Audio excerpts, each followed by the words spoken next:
All right, now we're recording. This is Dan Boerst from Manawa, Wisconsin.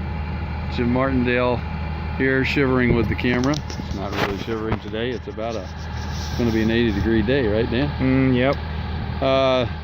We're in a field here that you just saw the CurseBuster running in.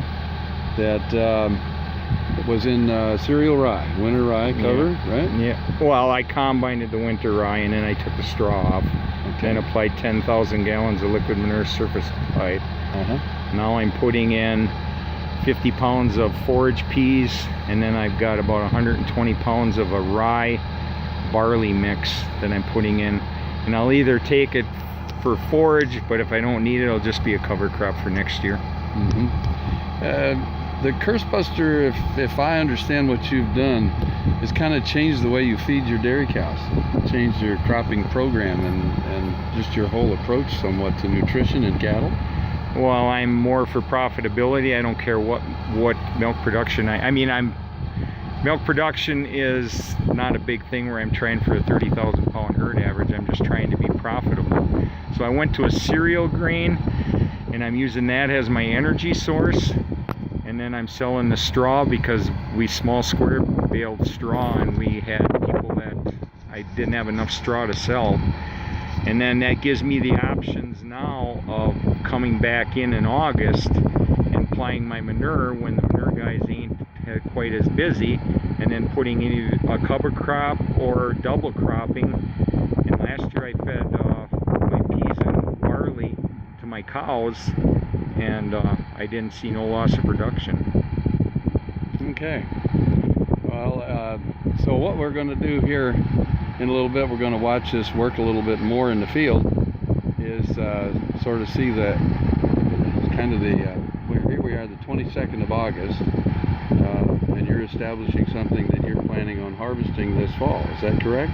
If I need it. I've got another 30 some acre field and I'm going to go, and I probably don't need it all.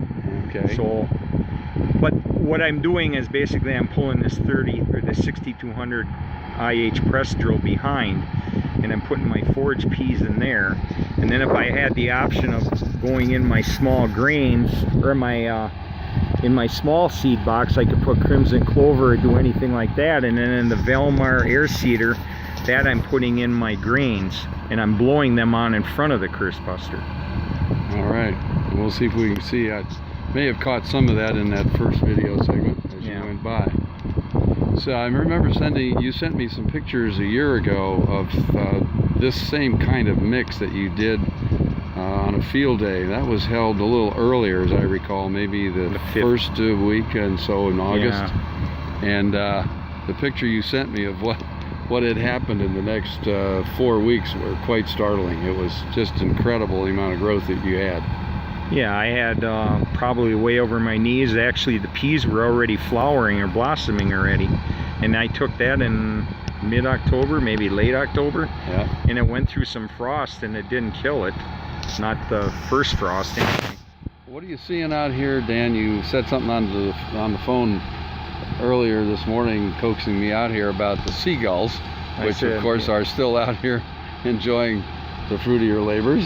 I just had a kid, Jim, and say that I had 1,000 seagulls eating all my worms, and he said don't worry about it because they poop, so it's putting fertilizer back on. So yeah, we've just ratcheted up the process here a little bit. So you've got manuring animals you don't have to take care of. But what kind of feed quality did you derive out of that work last year? Do you recall what that energy and that sort of thing was? Well, I know the digestible fiber, or the NDF, was way up, like in the 70s. Yeah. So. All right. Well, very good. Well, I'll let you get back to what you were at here before I interrupted, and we'll see if we can get some more video footage of you in process getting this done. Okay. It looks really good. The manure was applied in this case. You had not run the CurseBuster first. No. So this is a pretty sandy soil that we're on here today. It looks kind of sandy up on this side of the field, but it changes maybe when you get over that bluff. down lower. Yep. I can see that we're probably on the better ground. So did they have much trouble as far as with the rye cover, getting the manure to get in the ground and that sort of thing? Would you have preferred to have run the CurseBuster first before they made the application? What's your experience with that? Well, it's time-wise. Okay. Trying to get. Yeah.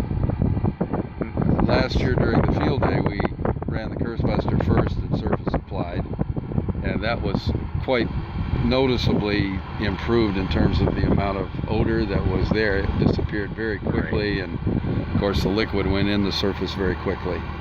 Right. But well, fortunately you didn't get any phone calls from the neighbors on this one? No. Oh, good. All right. Well, very good. Thanks, Dan, Yep. for spending some time with us.